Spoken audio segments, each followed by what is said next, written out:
ಚಿತ್ರದುರ್ಗದ ರೇಣುಕಾಸ್ವಾಮಿ ಕೊಲೆ ಪ್ರಕರಣಕ್ಕೆ ಸಂಬಂಧಪಟ್ಟಂತೆ 14ನೇ ಆರೋಪಿ ಪ್ರದೋಷ್ ಸಲ್ಲಿಸಿರುವಂತಹ ಮಾಫಿ ಸಾಕ್ಷಿ ಅರ್ಜಿಯ ವಿಚಾರಣೆ 59ನೇ ಸಿಸಿಎಚ್ ಕೋರ್ಟ್ನಲ್ಲಿ ಆರಂಭ ಆಗಿದೆ.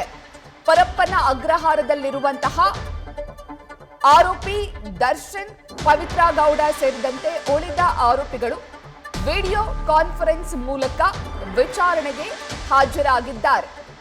ಈಗಾಗಲೇ ಪ್ರದೋಷ್ ತನ್ನ ಮಾಫಿ ಸಾಕ್ಷಿ ಅರ್ಜಿಯಲ್ಲಿ ಜೂನ್ 8ನೇ ತಾರೀಕು 2024ರಂದು ರೇಣುಕಾಸ್ವಾಮಿ ಕೊಲೆಯಾದ ದಿನ ಏನೆಲ್ಲ ಆಯಿತು ಅನ್ನುವ ವಿಚಾರಗಳನ್ನ ಬಹಿರಂಗಪಡಿಸಿದ್ದಾನೆ.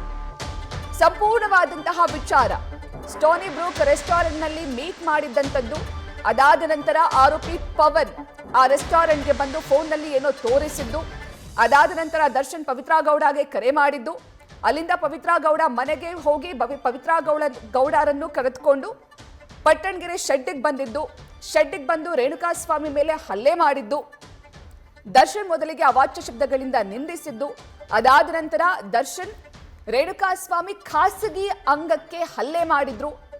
ಇನ್ನು ಪವಿತ್ರ ಗೌಡ ತನ್ನ ಚಪ್ಪಲಿಯಿಂದ ರೇಣುಕಾಸ್ವಾಮಿಗೆ ಹೊಡೆದಿದ್ರು. ದರ್ಶನ್ ಹಲ್ಲೆ ಮಾಡಿದಂತಹ ಸಂದರ್ಭದಲ್ಲಿ ರೇಣುಕಾಸ್ವಾಮಿ ತಲೆಯಿಂದ ರಕ್ತ ಬರ್ತಾ ಇತ್ತು. ನೈಲಾನ್ ಹಗ್ಗದಿಂದ ಕೂಡ ರೇಣುಕಾಸ್ವಾಮಿಗೆ ಹಲ್ಲೆಯನ್ನ ಮಾಡಲಾಗಿತ್ತು. ಇದೆಲ್ಲವನ್ನು ನಾನು ಗಮನಿಸಿದ್ದೆ, ನಾನು ನೋಡಿದ್ದೀನಿ ಅನ್ನುವಂತಹ ಅಂಶಗಳನ್ನ ಪ್ರದೋಷ್ ತನ್ನ ಅರ್ಜಿಯಲ್ಲಿ ಉಲ್ಲೇಖಿಸಿದ್ದಾನೆ. ಜೊತೆಗೆ ಅಲ್ಲಿಂದ ತೆರಳಿದ ನಂತರ ರೇಣುಕಾಸ್ವಾಮಿ ಪಟ್ಟಣಗೆರೆ ಶೆಡ್ನಲ್ಲಿ ಸಾವನ್ನಪ್ಪಿದ್ದಾನೆ ಎನ್ನುವಂತಹ ವಿಚಾರ ಗೊತ್ತಾದಾಗ ಆ ವಿಚಾರವನ್ನ ದರ್ಶನ್ಗೆ ತಿಳಿಸಿದ್ದೆ ನಾನು ಎನ್ನುವಂತಹ ವಿಚಾರವನ್ನ ಕೂಡ ಉಲ್ಲೇಖಿಸಿದ್ದಾರೆ. ದರ್ಶನ್ಗೆ ಯಾವಾಗ ರೇಣುಕಾಸ್ವಾಮಿ ಮೃತಪಟ್ಟಿದ್ದಾನೆ ಎನ್ನುವಂತಹ ವಿಚಾರ ಗೊತ್ತಾಯ್ತೋ ಆ ಸಂದರ್ಭದಲ್ಲಿ ಈ ಕೊಲೆ ಪ್ರಕರಣಕ್ಕೆ ಸಹಾಯ ಮಾಡಲಿಲ್ಲ ಅಂದ್ರೆ ತನ್ನ ಬಳಿ ಇರುವಂತಹ ಗನ್ನಿಂದ ಶೂಟ್ ಮಾಡಿಕೊಂಡು ನಾನು ಕೂಡ ಸತ್ತು ಹೋಗ್ಬಿಡ್ತೀನಿ ಅಂತ ಹೆದರಿಸ್ಬಿಟ್ಟಿದ್ರು ಎನ್ನುವಂತಹ ಅಂಶವನ್ನ ಕೂಡ ಪ್ರದೋಷ್ ತನ್ನ ಅರ್ಜಿಯಲ್ಲಿ ಉಲ್ಲೇಖಿಸಿದ್ದಾನೆ. ಹೀಗೆ ರೇಣುಕಾಸ್ವಾಮಿ ಸಾವನ್ನಪ್ಪಿದ ನಂತರ ರೇಣುಕಾಸ್ವಾಮಿಯ ಮೃತದೇಹವನ್ನ ಡಿಸ್ಪೋಸ್ ಮಾಡಿದ್ದು, ಅದಾದ ನಂತರ ರಾಘವೇಂದ್ರ ಸೇರಿದಂತೆ ಉಳಿದ ಆರೋಪಿಗಳು ದರ್ಶನನ್ನ ಭೇಟಿ ಮಾಡಿದ್ದು, ಆ ಆರೋಪಿಗಳಿಗೆ 30 ಲಕ್ಷ ಹಣ ಕೊಟ್ಟಿದ್ದು, ಅದಾದ ನಂತರ ರಾಘವೇಂದ್ರ ಸೇರಿದಂತೆ ಇನ್ನುಳಿದ ಆರೋಪಿಗಳು ಕಾಮಾಕ್ಷಿಪಾಳ್ಯ ಸ್ಟೇಷನ್ಗೆ ಹೋಗಿ ಸರೆಂಡರ್ ಆಗಿದ್ದು, ಈ ಎಲ್ಲಾ ವಿಚಾರಗಳನ್ನ ಕೂಡ ಪ್ರದೋಷ್ ತನ್ನ ಅರ್ಜಿಯಲ್ಲಿ ಉಲ್ಲೇಖಿಸಿದ್ದಾನೆ.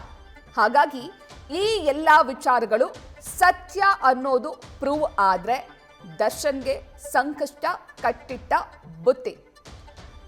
ಇನ್ನು ಇವತ್ತು 59ನೇ ಸಿಸಿಎಚ್ ಕೋರ್ಟ್ನಿಂದ ಪ್ರದೋಷ್ ಮಾಫಿ ಸಾಕ್ಷಿ ಅರ್ಜಿಗೆ ಸಂಬಂಧಪಟ್ಟಂತೆ ಮಹತ್ವದ ಆದೇಶ ಹೊರಬೀಳಲಿದೆ.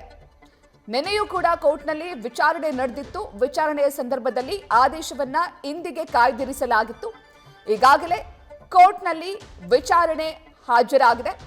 ಸರ್ಕಾರದ ಪರ ವಕೀಲ ಎಸ್ಪಿಪಿ ಪ್ರಸನ್ನ ಕುಮಾರ್ ಅವರು ಕೂಡ ಹಾಜರಾಗಿದ್ದಾರೆ, ತಮ್ಮ ವಾದವನ್ನ ಮಂಡಿಸುತ್ತಿದ್ದಾರೆ. ಇನ್ನು ಪರಪ್ಪನ ಅಗ್ರಹಾರ ಜೈಲಿನಲ್ಲಿರುವಂತಹ ದರ್ಶನ್, ಪವಿತ್ರ ಗೌಡ ಸೇರಿದಂತೆ ಇನ್ನುಳಿದ ಆರೋಪಿಗಳು, ಈ ಪ್ರಕರಣದ ಇನ್ನುಳಿದ ಆರೋಪಿಗಳು ವಿಡಿಯೋ ಕಾನ್ಫರೆನ್ಸ್ ಮೂಲಕ ಹಾಜರಾಗಿದ್ದಾರೆ. ಇನ್ನೇನು ಕೆಲವೇ ಕ್ಷಣಗಳಲ್ಲಿ ಪ್ರದೋಷ್ ಸಲ್ಲಿಸಿರುವಂತಹ ಮಾಫಿ ಸಾಕ್ಷಿ ಅರ್ಜಿಯ ಆದೇಶ ಹೊರಬೀಳಲಿದೆ.